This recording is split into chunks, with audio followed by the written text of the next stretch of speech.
پیش کر رہے آزاد سماج پارٹی کے چیف چندرشیکھر آزاد نے انتخابی کمیشن سے ضلع کے ایس ایس پی سمیت کئی پولیس افسران کو فوراً ہٹانے کا مطالبہ کیا ہے۔ انہوں نے ان پر بی جے پی کا ایجنٹ ہونے کا الزام عائد کیا ہے۔ الیکشن کمیشن آف انڈیا کو بھیجے اپنے خط میں چندرشیکھر نے کہا کہ گورکھپور کے senior police superintendent B J P رکن پارلیمنٹ ستیہ پال سنگھ ملک کے داماد ہیں اور ان کا بی جے پی سے ذاتی لگاؤ ہے، اس وجہ سے ان کے غیر جانبدار رہنے کی امید نہیں کی جا سکتی۔ اس کے علاوہ چندرشیکھر نے گورکھناتھ کے سرکل افسر رتنیش سنگھ اور گورکھناتھ انسپکٹر منوج سنگھ ان دونوں کو بھی بی جے پی ایجنٹ قرار دیتے ہوئے ہٹانے کا مطالبہ کیا ہے۔ لکھنؤ شمالی اسمبلی حلقے سے سماجوادی پارٹی کے امیدوار پوجا شکلا نے پرچہ نامزدگی کے بعد سے ہی ووٹ کی اپیل شروع کر دی ہے۔ پوجا پر اکھلیش یادو نے سابق وزیر ابھیشیک مشرا سے زیادہ مضبوط امیدواری کا بھروسہ کیا ہے۔ پوجا شکلا کے ووٹ مانگنے کا طریقہ بھی الگ ہے۔ ان کا کہنا ہے کہ ترقی اکھلیش یادو کے دور میں سب سے زیادہ ہوئی، نفرت کی سیاست کرنے والی موجودہ حکومت اکھلیش یادو کے کیے گئے کاموں کا ہی فیتا کاٹ رہی ہے۔ پوجا شکلا گلیوں میں پوجا شکلا پلیز ووٹ کہتی نظر آ رہی ہیں۔ پوجا شکلا اس علاقے کے لیے نئی نہیں ہے۔ سی اے اے این آر سی کی مخالفت میں گھنٹہ گھر پر ہونے والے مظاہرے میں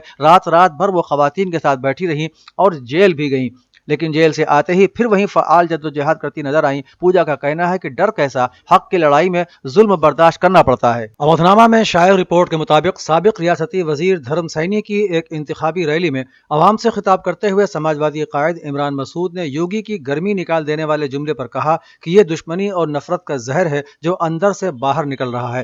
جینت چودھری اور اکھلیش کی مہذب اور اعلیٰ تعلیم یافتہ جوڑی نے بھاجپائی غباروں کی ہوا نکال دی ہے، اس لیے بوکھلا کر اب بھاجپائی ذاتی دشمنی نکالنے پر اتر آئے ہیں۔ انہوں نے کہا کہ ملک کا کسان، نوجوان، بے روزگار عوام اور بہو بیٹیاں سب کچھ دیکھ اور سن رہی ہیں اور انشاءاللہ 10 مارچ کو منہ کے بل گرنا ہی بھاجپا کا مقدر بن چکا ہے۔ ممبر اسمبلی زید پور گرو کمار راوت نے صوفی بزرگ حضرت ابراہیم شاہ دادا میاں کے آستانے پر چادر پوشی کی اور ملک میں امن و سلامتی کی دعا مانگی۔ انہوں نے کہا کہ پارٹی کے قومی صدر اکھلیش یادو نے جتنے کام کیے تھے، بھاجپا سرکار نے اتر پردیش میں 5 سال میں انہی کا فیتا کاٹنے کا کام کیا ہے۔ ہماری سرکار آئے گی اور ایک بار پھر چاروں طرف ترقیات کے کام ہوں گے۔ سابق چیئرمین حاجی ضیاء الرحمان انصاری نے لوگوں سے اپیل کی کہ سبھی لوگ متحد ہو کر گرو راوت کو ووٹ کریں اور انہیں تاریخی فتح سے ہمکنار کریں۔ سنبھل میں الیکشن مہم کے دوران آج بی ایس پی کے امیدوار حاجی شکیل قریشی نے شہر اور دیہی علاقوں کے اہم لوگوں کے ساتھ میٹنگ کر کے انہیں بتایا کہ بی ایس پی کی جیت یقینی ہے اور پارٹی کی ایک لہر دکھائی دے رہی ہے۔ ہر روز شہر کے اہم کارکنان اور سماجی شخصیات پارٹی کی حمایت میں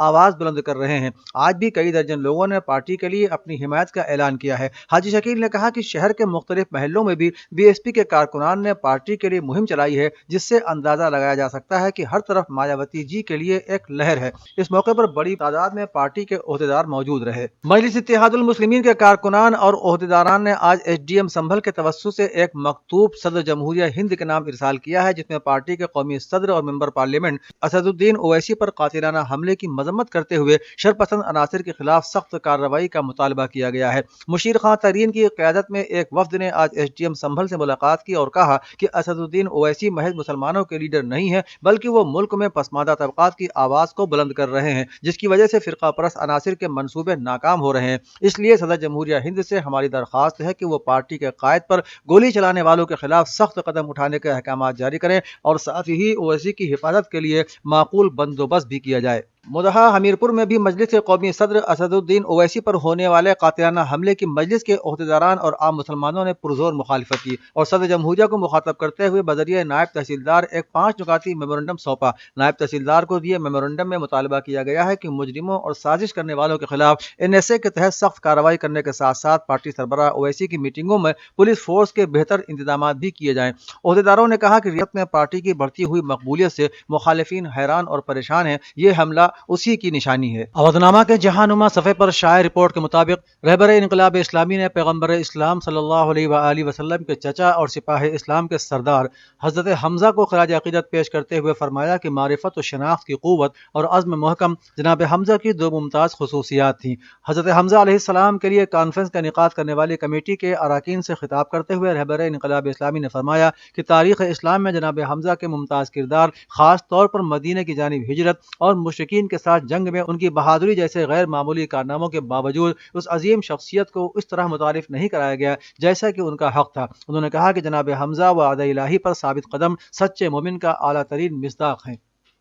بحرین اور اسرائیل نے تعلقات کی بحالی کے تقریباً 1.5 سال بعد سیکورٹی تعاون کے معاہدے پر بھی دستخط کر دیے۔ رپورٹ کے مطابق بحرین کے دارالحکومت منامہ میں اسرائیل کے وزیر دفاع کے پہلے دورے کے موقع پر دونوں ممالک کے وزراء نے سیکورٹی تعاون کے معاہدے پر دستخط کیے۔ اسرائیلی عہدیدار کا کہنا تھا کہ بحرین کے ساتھ یہ معاہدہ اسرائیل کا خطے میں اپنے نئے اتحادیوں کے ساتھ اپنی نوعیت کا پہلا معاہدہ ہے۔ اسرائیلی وزارت دفاع نے وزیر دفاع کے حوالے سے بیان میں کہا کہ ابراہیم معاہدے پر دستخط کے 1 سال میں ہم اہم دفاعی معاہدے پر پہنچ گئے ہیں جو دونوں ممالک کے لیے سیکورٹی میں تعاون کے استحکام کے لیے اہم ثابت ہوگا۔ دنیا میں کرونا وائرس وبا کے قہر کے درمیان گزشتہ 28 دنوں میں 8,70,21,979 نئے معاملے سامنے آئے ہیں اور 2,32,378 لوگوں کی موت ہو چکی ہے۔ امریکہ دنیا بھر میں کرونا انفیکشن کے سب سے زیادہ کیسز کے ساتھ سر فہرست ہے، جہاں اس بیماری سے 8,96,577 افراد ہلاک ہو چکے ہیں۔ اس وبا کے انفیکشن کے معاملے میں ہندوستان دوسرے نمبر پر ہے،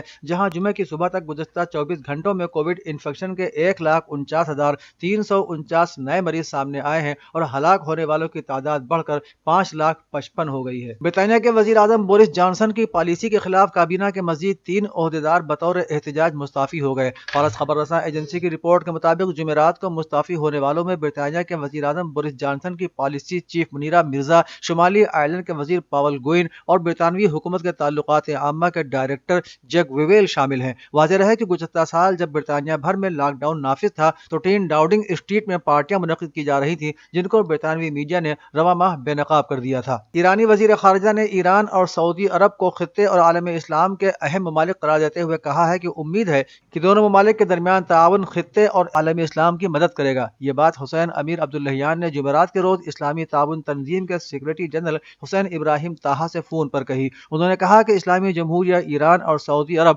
خطے اور عالم اسلام کے 2 اہم ممالک ہیں اور امت اسلامیہ کے مسائل کی حل کی مدد میں اپنا مؤثر کردار ادا کر رہے ہیں۔ گفتگو کے آخر میں ایرانی وزیر خارجہ نے ابراہیم طٰہٰ کو دورہ ایران کی دعوت دی، جس کا خیر مقدم کیا گیا۔ اودنامہ کی ویب سائٹ www.awadnama.com پر وزٹ کریں اور ای پیپر پر کلک کریں۔